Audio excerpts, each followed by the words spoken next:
नाज़रीन, मुल्क के दीगर हिस्सों के साथ साथ जम्मू कश्मीर में भी हफ्ते के रोज से कोविड-19 के हिफाजती टीके लगाने की मुहिम का आगाज कर दिया गया है और पहले फेज में तकरीबन 4000 सेहत कारकुनों को टीके लगाए जाएंगे। दरियासना सिक्किम सोरा के इफ्तिताई तकरीब में मुशीर लेफ्टिनेंट आर भटनागर और deputy commissioner Srinagar doctor Shahid Chaudhary मौजूद थे, जहां सबसे पहले कोविड वैक्सीन का टीका director Sikkim doctor AG Ahangar और एक सफाई कारकुन को लगाया गया, जबकि जम्मू में लेफ्टिनेंट गवर्नर मनोज सिन्हा ने वैक्सीनेशन मुहिम का आगाज किया।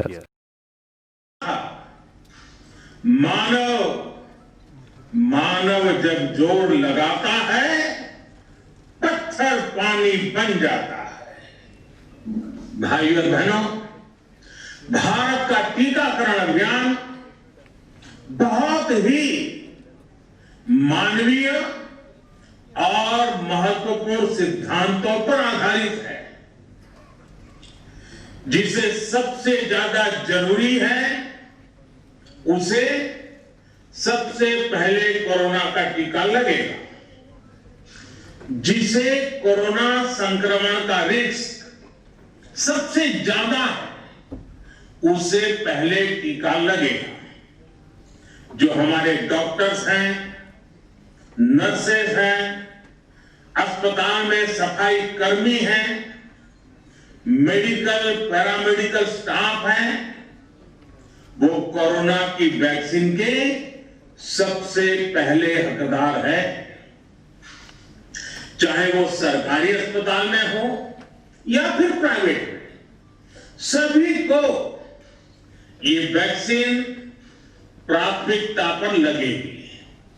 इसके बाद उन लोगों को टीका लगाया जाएगा जिन पर जरूरी सेवाओं और देश की रक्षा या कानून व्यवस्था की जिम्मेदारी है। जैसे हमारे सुरक्षा बल हो गए, पुलिसकर्मी हो गए, फायर ब्रिगेड के लोग हो गए, सफाई कर्मचारी हो गए, इन सभी को ये वैक्सीन प्राथमिकता पर लगेगी। और मैंने जैसा पहले भी कहा है, इनकी संख्या करीब करीब 3 करोड़ होती है। इन सभी के वैक्सीनेशन का खर्च भारत सरकार द्वारा उठाया जाएगा। साथियों, इस टीकाकरण अभियान की पुख्ता तैयारियों के लिए राज्य सरकारों के सहयोग से देश के कोने कोने में ट्रायल्स किए गए हैं, ड्राई रन्स हुए हैं। विशेष तौर पर बनाए गए कोविन डिजिटल प्लेटफॉर्म में टीकाकरण के लिए रजिस्ट्रेशन से लेकर ट्रैकिंग तक की व्यवस्था है। आपको पहला टीका लगने के बाद दूसरी डोज कब लगेगी, इसकी जानकारी भी आपके फोन पर दी जाएगी। और मैं सभी देशवासियों को ये बात फिर याद दिलाना चाहता हूं कि कोरोना वैक्सीन की 2 डोज लगनी बहुत जरूरी है। एक डोज ले लिया और फिर भूल गए, ऐसा गलती मत करना। और जैसा एक्सपर्ट्स कह रहे हैं, पहली और दूसरी डोज के बीच लगभग 1 महीने का अंतराल भी रखा जाएगा। आपको यह भी याद रखना है कि दूसरी डोज लगाने के 2 हफ्ते बाद ही आपके शरीर में कोरोना के विरुद्ध जरूरी शक्ति विकसित हो पाएगी। इसलिए टीका लगते ही आप असावधानी बरतने लगे, मास्क निकाल कर रख दें, 2 गज की दूरी भूल जाएं, ये सब मत करिएगा। मैं प्रार्थना करता हूं, मत करिएगा। और मैं आपको एक और चीज बहुत आग्रह से कहना चाहता हूं। जिस तरह धैर्य के साथ आपने कोरोना का मुकाबला किया, वैसे ही धैर्य अब वैक्सीनेशन के समय भी दिखाना है। साथियों, इतिहास में इस प्रकार का अब इतने बड़े स्तर का टीकाकरण अभियान पहले कभी नहीं चलाया गया है। ये अभियान कितना बड़ा है, इसका अंदाज आप सिर्फ पहले चरण से ही लगा सकते हैं। दुनिया के 100 से भी ज्यादा ऐसे देश हैं जिनकी संख्या 3 करोड़ से कम है, और भारत वैक्सीनेशन के अपने पहले चरण में ही 3 करोड़ लोगों का टीकाकरण कर रहा है। दूसरे चरण में हमें इसको 30 करोड़ की संख्या तक ले जाना है। जो बुजुर्ग हैं, जो गंभीर बीमारी से ग्रस्त हैं, उन्हें वो अगले चरण वाले चरण में टीका लगेगा।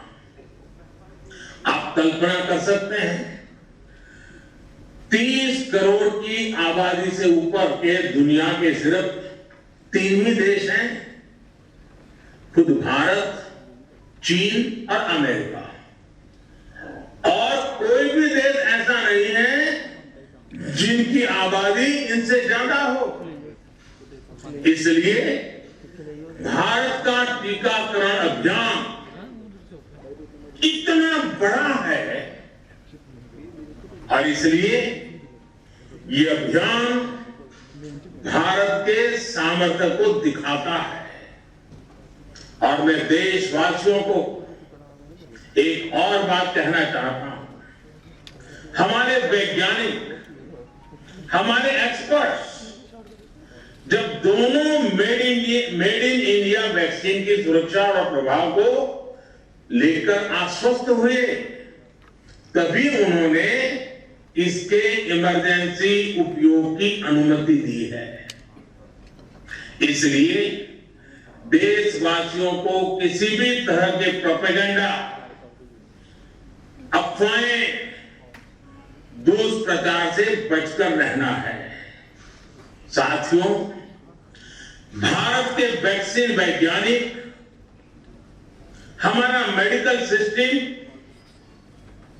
भारत की प्रक्रिया की पूरे विश्व में बहुत विश्वसनीयता है, अब पहले से है। हमने ये विश्वास अपने ट्रैक रिकॉर्ड से हासिल किया है। मेरे प्यारे देशवासियों, हर हिंदुस्तानी इस बात का गर्व करेगा कि दुनिया भर के करीब 60% बच्चों को जो जीवन रक्षक टीके लगते हैं, वो भारत में ही बनते हैं। भारत की सख्त वैज्ञानिक प्रक्रियाओं से ही होकर के गुजरते हैं। भारत के वैज्ञानिकों को और वैक्सीन से जुड़ी हमारी विशेषज्ञता पर दुनिया का ये विश्वास made in India corona vaccine में और मजबूत होने वाला है।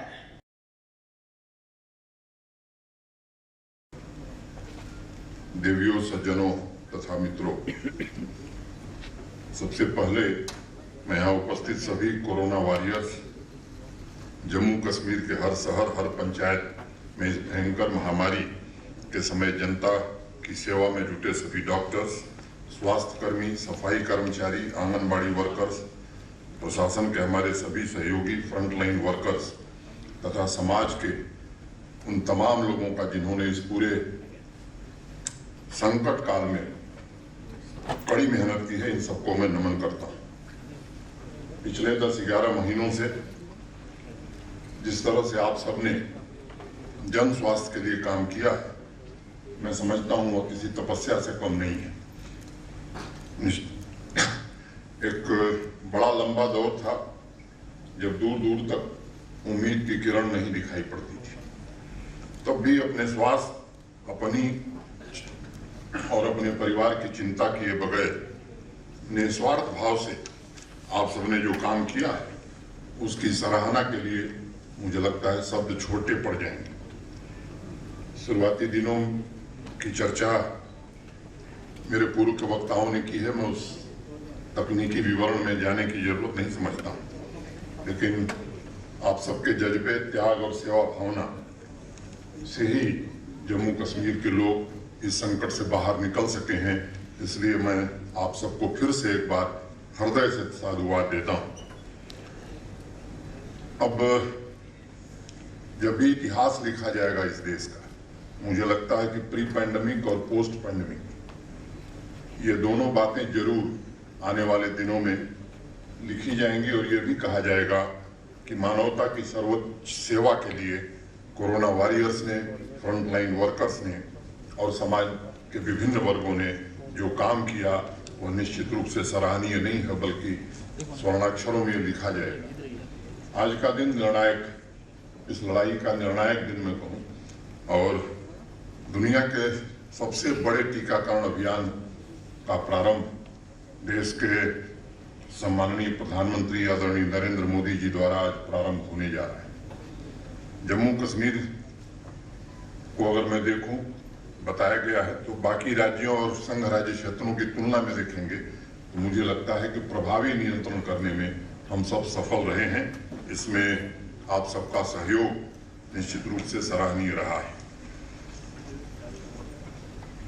आज फ्रंटलाइन वर्कर्स और स्वास्थ्य कर्मियों के लिए वैक्सीन का इंतजार खत्म हो गया है। कुल्लू साहब ने बहुत विस्तार से बताया है, मैं उस विवरण में नहीं जाना चाहता।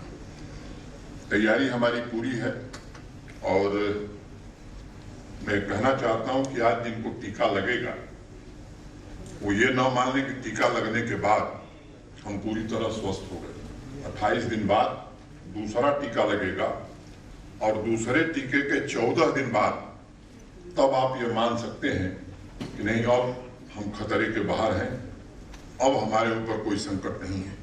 बीच में जो एसओपीज बनाई गई, जो सावधानियां बरतने को कही गई हैं, मैं समझता हूं ये हमें टीकाकरण के बाद भी सावधानियां बरतने की जरूरत है।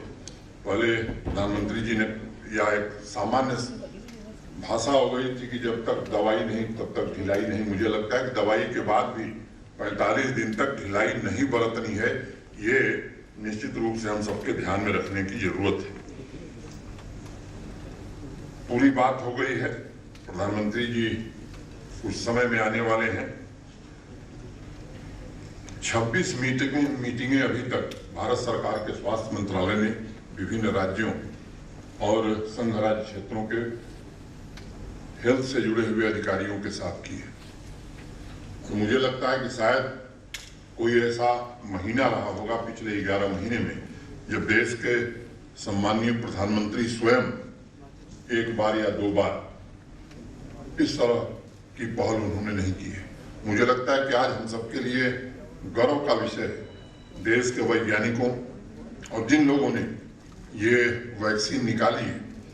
मुझे लगता है कि पूरा देश आज उन्हें नमन कर रहा है।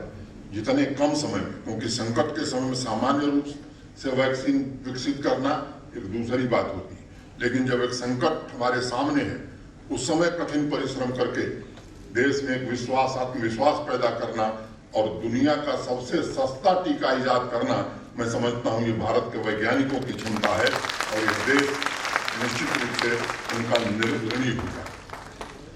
जब भी कोई अभियान शुरू होता है, आप जानते हैं अनेक प्रकार के लोग हैं, आने वाले दिनों में भी अनेक बाधाएं आएंगी। इसलिए यहाँ जो प्रबुद्ध लोग बैठे हैं उनसे मैं निवेदन करना चाहता हूँ, कुछ लोग कोशिश करेंगे, कुछ लोग कर भी रहे हैं। मुझे लगता है कि अफवाहों से सावधान रहने की जरूरत है।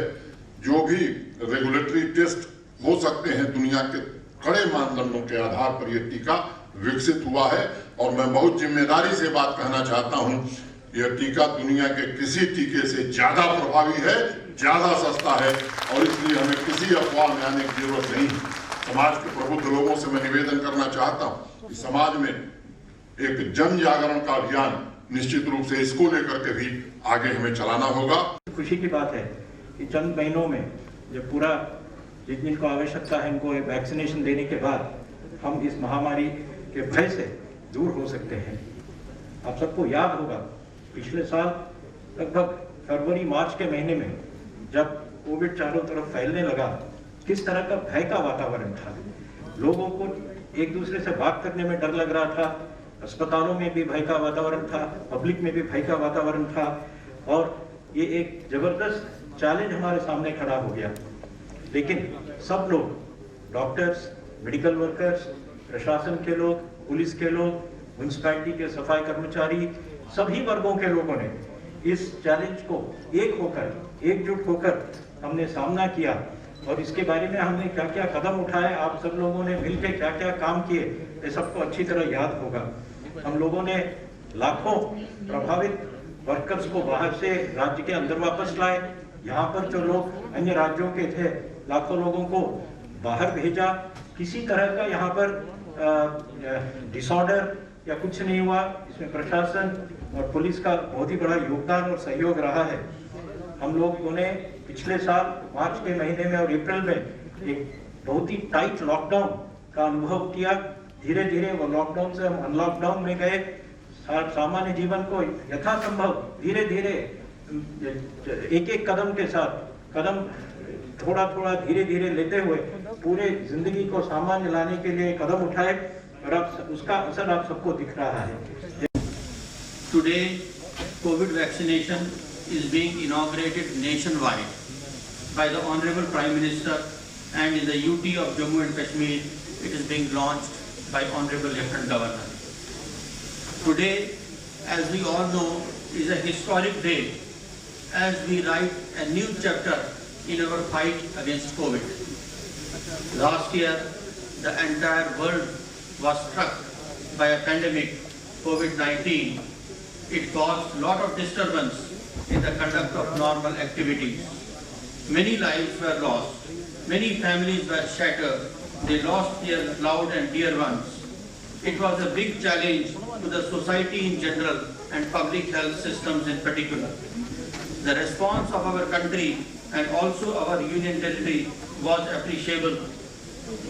With limited resources at our command, how we ramped up the health system, how we conducted complex tests which were never heard of before, and how we managed patients to the best of our capabilities were all credit worthy. We followed a 3-pillar strategy in our fight against COVID. The first pillar of the strategy was promoting COVID appropriate behavior through behavior change communication. Lot of IEC activities were undertaken. A media campaign through print and electronic media and also social media was carried out. Religious leaders were involved in influencing people for following COVID appropriate behavior. ओहदेदारों ने बताया कि जम्मू कश्मीर में 40 मकामात मुकर्रर किए गए हैं जहां टीके दस्तयाब हैं, और हर मकाम पर पहले फेज में 100 के करीब फ्रंटलाइन वर्कर्स को टीके लगाए जाएंगे। नाज़रीन, यहाँ ये बात काबिल जिक्र है कि divisional commissioner Kashmir PK. Paul आज खुद एक खुसूसी तैयारे में कोविशील्ड वैक्सीन लेकर गुरेज गए। वजह रहे कि बुध के रोज जम्मू कश्मीर को 1465 कोविशील्ड वैक्सीन की खैर मिली थी, और उनमें से अब तक 79,000 कोविशील्ड वैक्सीन कश्मीर डिवीजन ने वसूल की हैं। हुकूमती हिंद के रहनुमा खतूत के मुताबिक कोविशील्ड वैक्सीन का पहला टीका लगने वाले अफराद को दूसरी खुराक के तौर पर सिर्फ कोविशील्ड लगाया जाएगा।